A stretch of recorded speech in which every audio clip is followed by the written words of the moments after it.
देवेंद्र फडणवीस की कायदा माहिती अधिकार कायद्यातील 12 जून 2020-26च्या बेकायदेशीर दुरुस्त्या तरतुदी रद्द कराव्या असं आपण मागणी केली होती. त्याबद्दल त्यांनी लिहिलंय.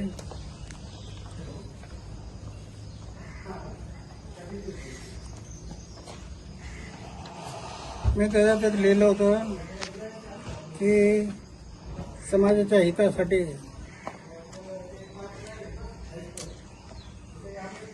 राष्ट्राच्या सेवेसाठी सगळं जीवन समर्पित केलं होतं.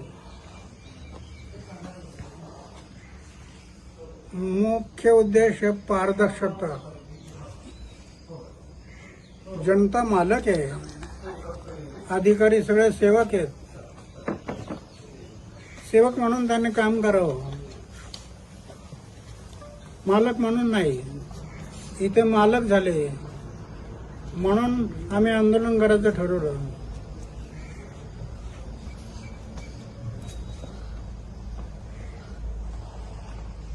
आता सरकारने विचार केला की तुम्ही म्हणता तसं आम्ही करायला तयार आहोत. मुख्य माहिती आयुक्त पांडे साहेब, मुख्यमंत्र्यांनी त्यांना पाठवलं होतं, तुम्ही जा स्वतः बोला आणि बोलून मग काय करता येईल ते पहा म्हणून ते आले होते. चर्चा झाली. आता परवा दिवशी 4 वाजता परत बसायचं ठरवलं. ते माहिती आयुक्त स्वतःला पाठवतात परवा दिवशी दुपारी 4 वाजता आणि त्याप्रमाणे मग कारवाई झाली.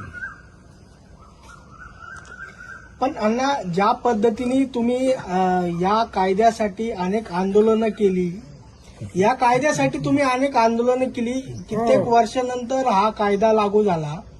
त्यानंतर सरकार ज्या पद्धतीने तरतुदी करतंय, तर हा कायदा कुठेतरी कमजोर करण्याचा प्रयत्न आहे का? याच्यात काय असतं, सरकार आहे,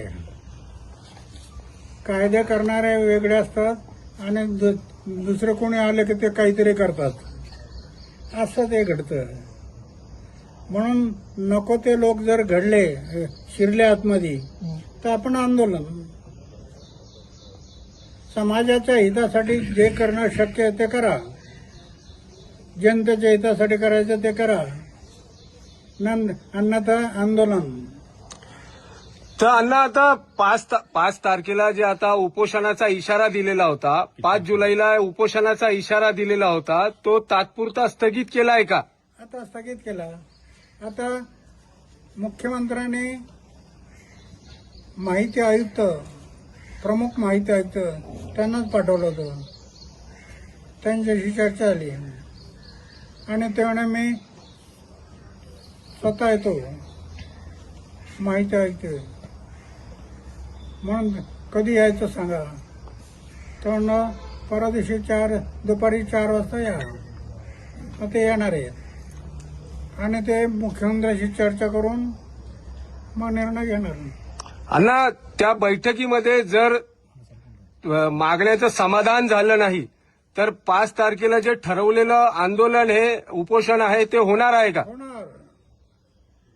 जर जनतेच्या हिताचं मागण्या त्या जर होत नसतील तर पुन्हा आंदोलन होणार. माझं जीवनच समाज आणि देशासाठी आहे.